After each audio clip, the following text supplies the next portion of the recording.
Hello everyone, welcome back to my channel. It's Jackie, thank you for joining me. It's reasonably bright in here. We've actually got some sunshine today, so I hope that this is going to light up enough. I've got a swap share today. This is a swap I'm doing with the very lovely Wendy, who you will all know from Wendy's Journal Adventures. We've swapped a couple of times before, but I think it's probably over probably about 14 months since the last time. We didn't sort of get around to it last year, so the plan was to do it this year, which is what we've done. We decided to do fabric covered 3 signature journal. Wendy picked out a journal that I'd made about 10 months ago and asked if I could do something similar, and it was this fabric. So I did find a bit of fabric. I had one bit which was enough to cover this sort of size, and this piece which would cover TN size. And I messed up my first journal attempt. I do mess up quite a lot. When I spoke to Wendy, I wasn't sure that I even had this fabric, so she said she'd like something orangey if I've got it. Anything would go, really, but she picked on orange, which, as you probably all realise, is a little bit outside my comfort zone. Anyway, I forgot about this one for the time being and found this fabric, which has got some orange in it. So I made this journal to swap with Wendy. It's a very, very simple construction. It's the sort of construction you would use if you were using a cardboard box. So there's no gaps here. So there's a little bit of buckling in the fabric, but that's normal. You would expect that. And the way this looked, I wanted to keep it really simple and in my what I would call my traditional style. So I'm going to take you through this one and my thought process with it. So orange. Oh, the other thing I was going to say was that I used this to tie round. I also had 2 strips of this, which I thought would look really nice with eyelets and tied in a bow. But I really couldn't decide whether to do that or not. So I've put these 2 bits of orange sari silk for Wendy to make that decision. If she wants to add eyelets and tie it here, then she can.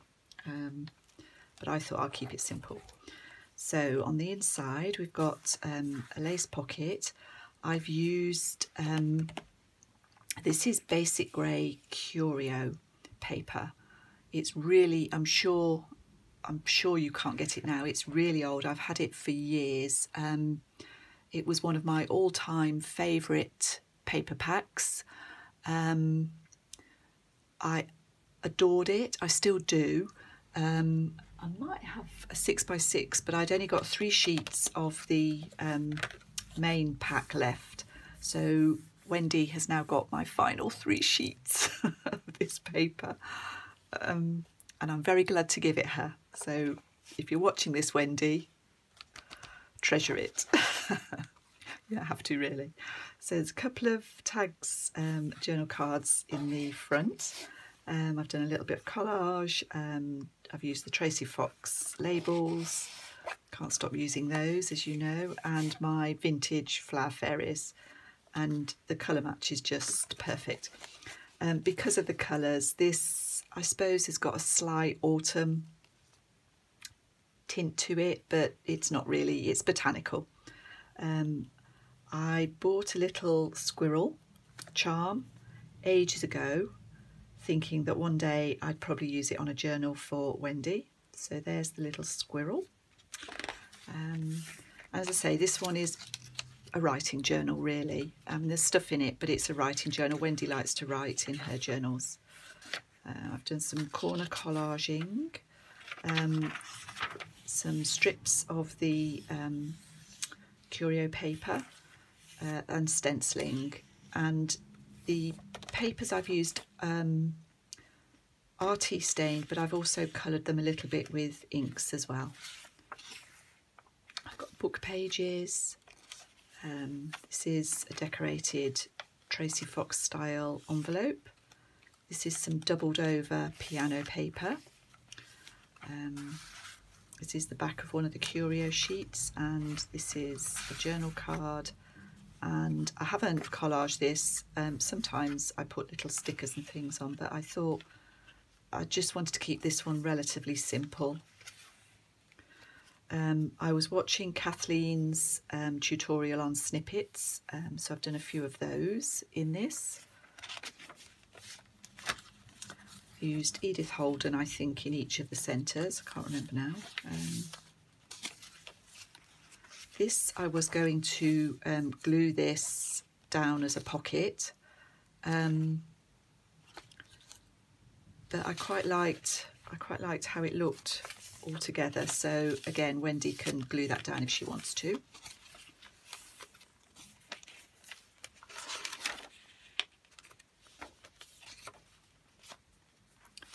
Just a plain simple tag. This paper I've folded over the edge. It's quite thin, so I've edged on both sides this time. And this is first signature.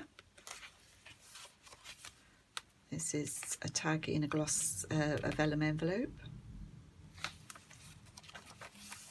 You can see I've done the stenciling in different colours throughout, just for a change. Tulips are very spring-like, so you can see what I mean. It's not really autumnal, just some of the colours. I have included a little bit of blue here and there because blue and orange go so nicely together. This is fussy cut lily that I've stuck there.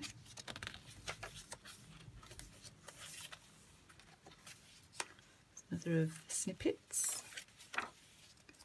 and the other part of that lily picture. This is a pocket with, this is an old photo frame. This was gifted to me by Kathleen Sunby, and that's trapped in there. I haven't made it into a pocket. This flower was at the top. I had to cut it off, so that's how that's ended up down there. Some vintage ledger. Probably noticed I put some found quotes throughout. This is a slightly more elaborate tag. Tag within a tag. I think I've got a tutorial on that. If you look in my playlists, you'll find the tutorials that I have done, or some of them at least.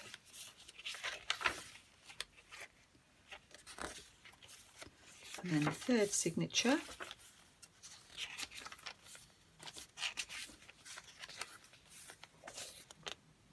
A little bit of pink with the blue there.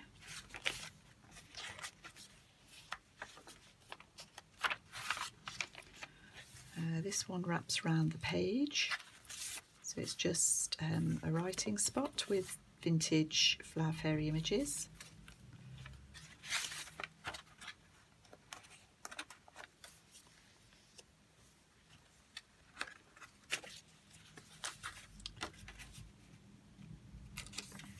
A little bit of orange for you, Wendy, there. Proper orange. This is a tag with a couple of little cigarette cards, and I've snuck a little iris in here. The journal that I messed up, I had saved quite a few iris pictures for Wendy. It's her favourite flower, but obviously that didn't work out, and somebody else will eventually get the irises when I've, I don't know, adapted that journal, shall we say.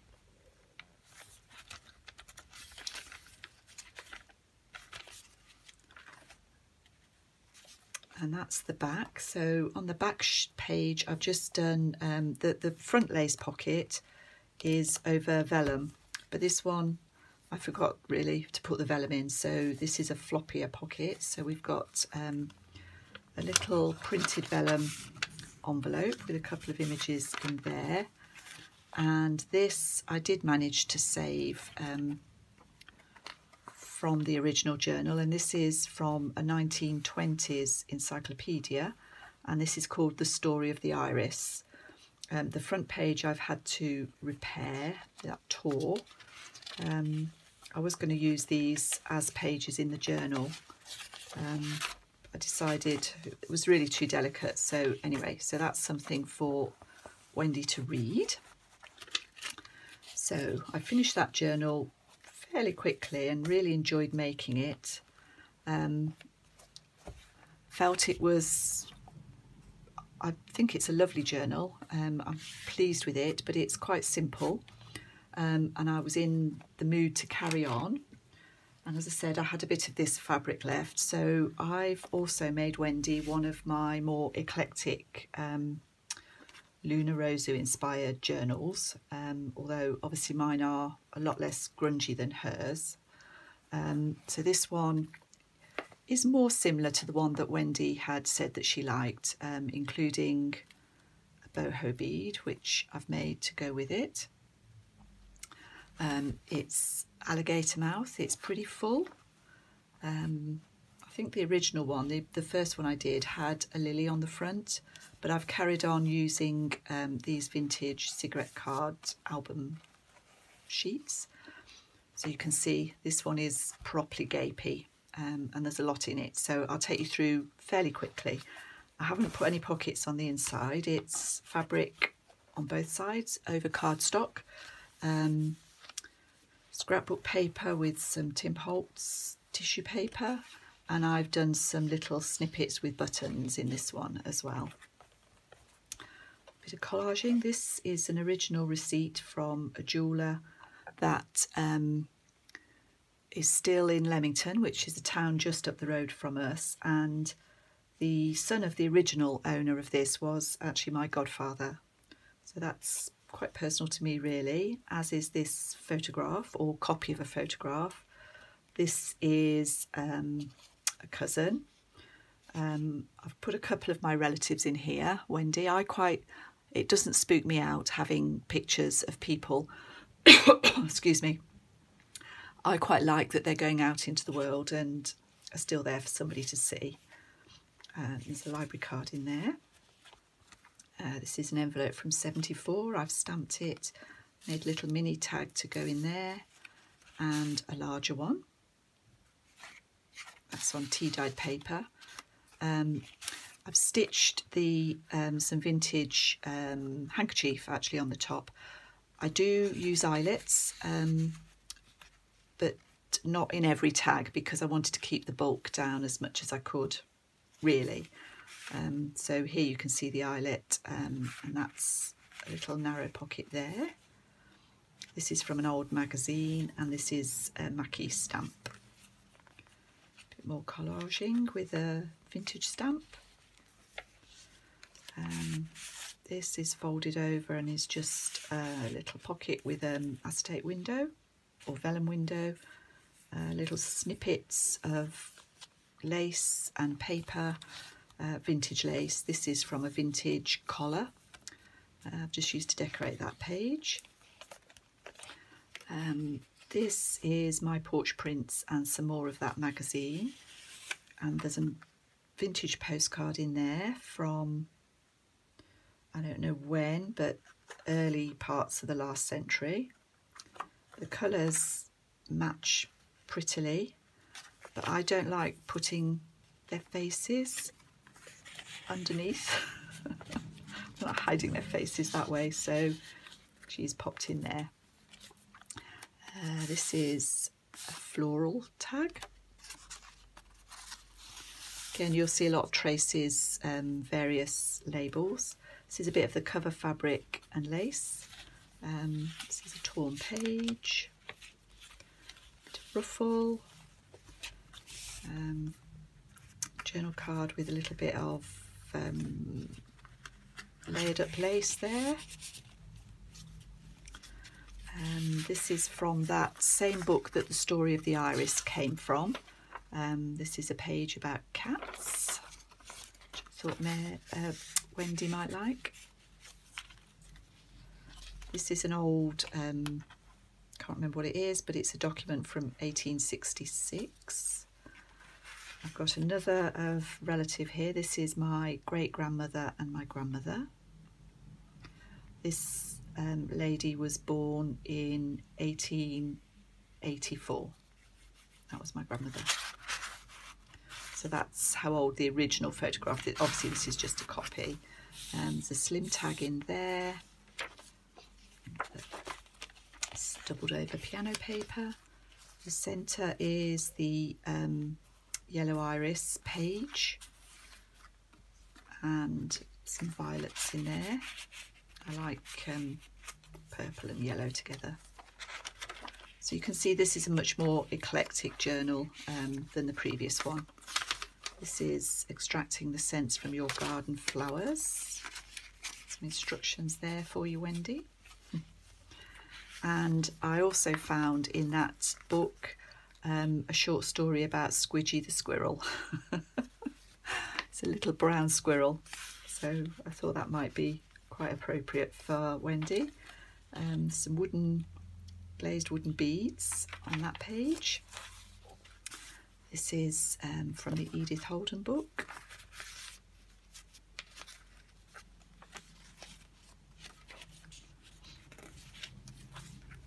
This is another lace covered scrapbook paper, but I've covered it in the lace. Another simple tag.